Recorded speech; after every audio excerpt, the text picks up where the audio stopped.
नमस्कार, आप देख रहे हैं टीवी 9 राजस्थान। मैं हूं अम्बित श्रीवास्तव और ये 8 PM शो। देखिए, हम बात कर रहे थे झालावाड़ की।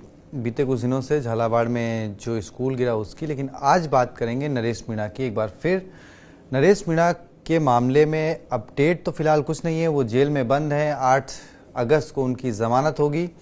लेकिन हाँ, नरेश मीणा के मामले में अपडेट ये है कि जो सहयोगी आप मेरे बगल में बैठे हुए देख रहे हैं, इन्होंने आज प्रहलाद गुंजन जी का इंटरव्यू किया।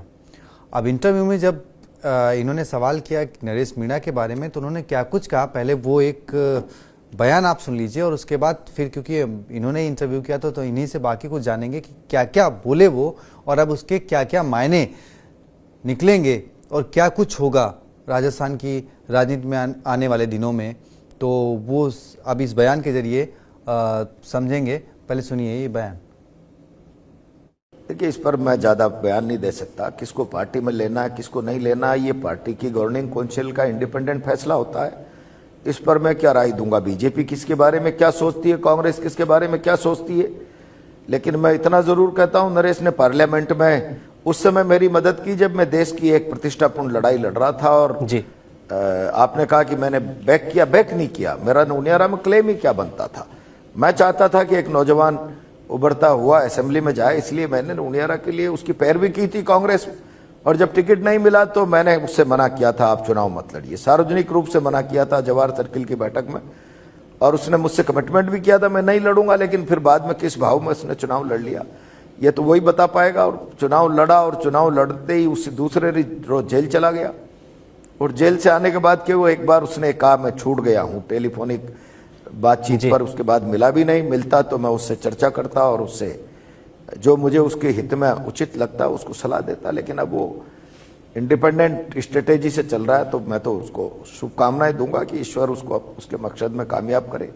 बस इतना ही कह सकता हूं नरेश के बारे में, इससे ज्यादा कुछ नहीं बोलूंगा।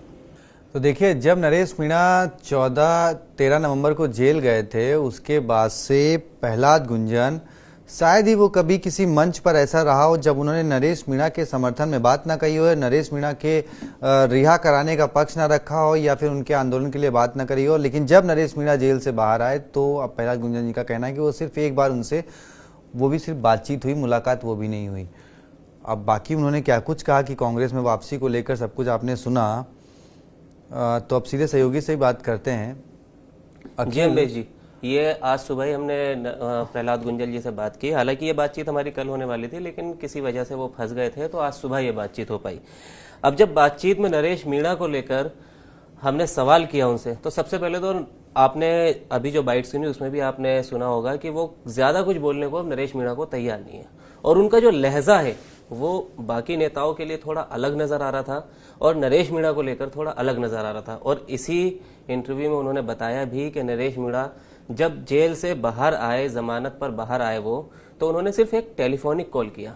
जबकि जिस तरह से प्रहलाद गुंजल ने उनके लिए आवाज उठाई थी खुलकर कांग्रेसी नेताओं के सामने, चाहे वो भाया का मंच हो, उन्होंने सामने के सामने कहा था। हर सभा में कहा उन्होंने, महापंचायत की, आंदोलन करने की जो है उन्होंने बात की, घेराव करने की बात की, हर तरह से उन्होंने आवाज उठाई। लेकिन उस तरह से हालांकि नरेश मीणा ने उनका शुक्रिया अदा किया जैसे ही वो जेल से बाहर आए थे 13 जुलाई के बाद, लेकिन वो उनसे मिलने नहीं गए। जबकि टेलीफोनिक कॉल पर जो प्रहलाद गुंजल की नरेश मीणा से बात हुई तो उन्होंने उनको बताया कि मैं जेल से बाहर आ गया हूँ।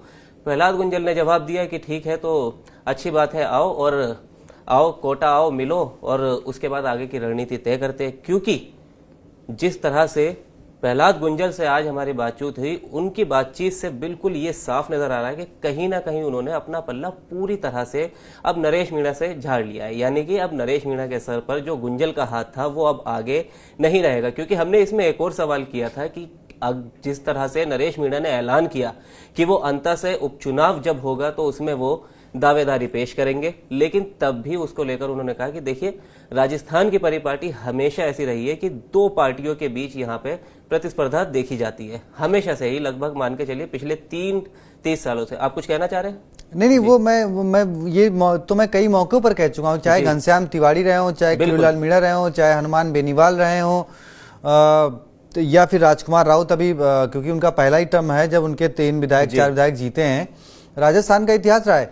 राजस्थान में अगर तीसरे मोर्चे पर कोई बड़ी पार्टी बन के उभरी है, सबसे ज़्यादा अगर कोई किसी ने विधायक जीते हैं तो वो आपकी बीएसपी, जिसने 2 बार मैक्सिमम 6 विधायक जीते हैं। इसके अलावा किसी तीसरे दल से कहीं ज़्यादा विधायक जो है वो निर्दलीय जीतते हैं। हर बार आप देखो तो 10 से ज़्यादा विधायक जो है निर्दलीय जीत जाते हैं, लेकिन जो तीसरी पार्टी है वो अभी तक मतलब पिछले 30-40 सालों का ट्रैक रिकॉर्ड रहा है, राजस्थान में कोई फुलफिल नहीं हुआ।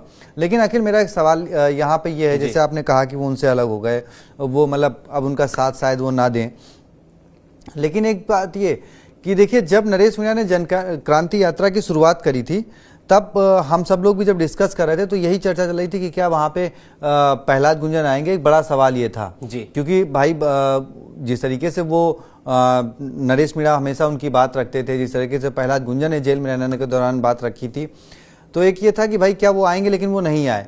तो हम लोगों को लग रहा था कि शायद हो सकता है वो जब कोटा यात्रा पहुंचे तो वहाँ शामिल हों या फिर उन लोग के बीच बातचीत हुई हो।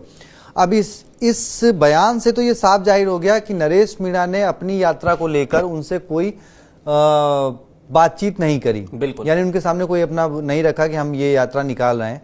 तो कहीं ना, तो अब एक आस ये थी कि हो सकता है नरेश मीणा की कांग्रेस में वापसी हो जाए, अंता चुनाव में शायद कांग्रेस उनको टिकट दे दे, तो क्या इसको पूर्ण विराम माना जाए, या फिर नरेश मीणा, क्योंकि देखिए कांग्रेस के जितने भी लीडर हैं, अशोक गहलोत, डोडासरा, सचिन पायलट, अब प्रहलाद गुंजन का भी बयान आपने बातचीत करी, किसी ने भी हमलावर रुख नहीं रखा नरेश मीणा पर। तो कहीं ना कहीं सॉफ्ट कॉर्नर कांग्रेस के नेताओं में अभी भी नरेश मीणा को लेकर है। क्या नरेश मीणा का मतलब जाएंगे उधर, या फिर वो अब जिस अपने एग्रेशन के साथ निकल चुके हैं कि नहीं भाई एकला चलो वाली परिपाटी अपनाएंगे, और उन्हें लगता है कि जैसे वो आपका रविंद्र सिंह भाटी हों या फिर राजकुमार राउत हों या फिर हनुमान बेनीवाल हों, उन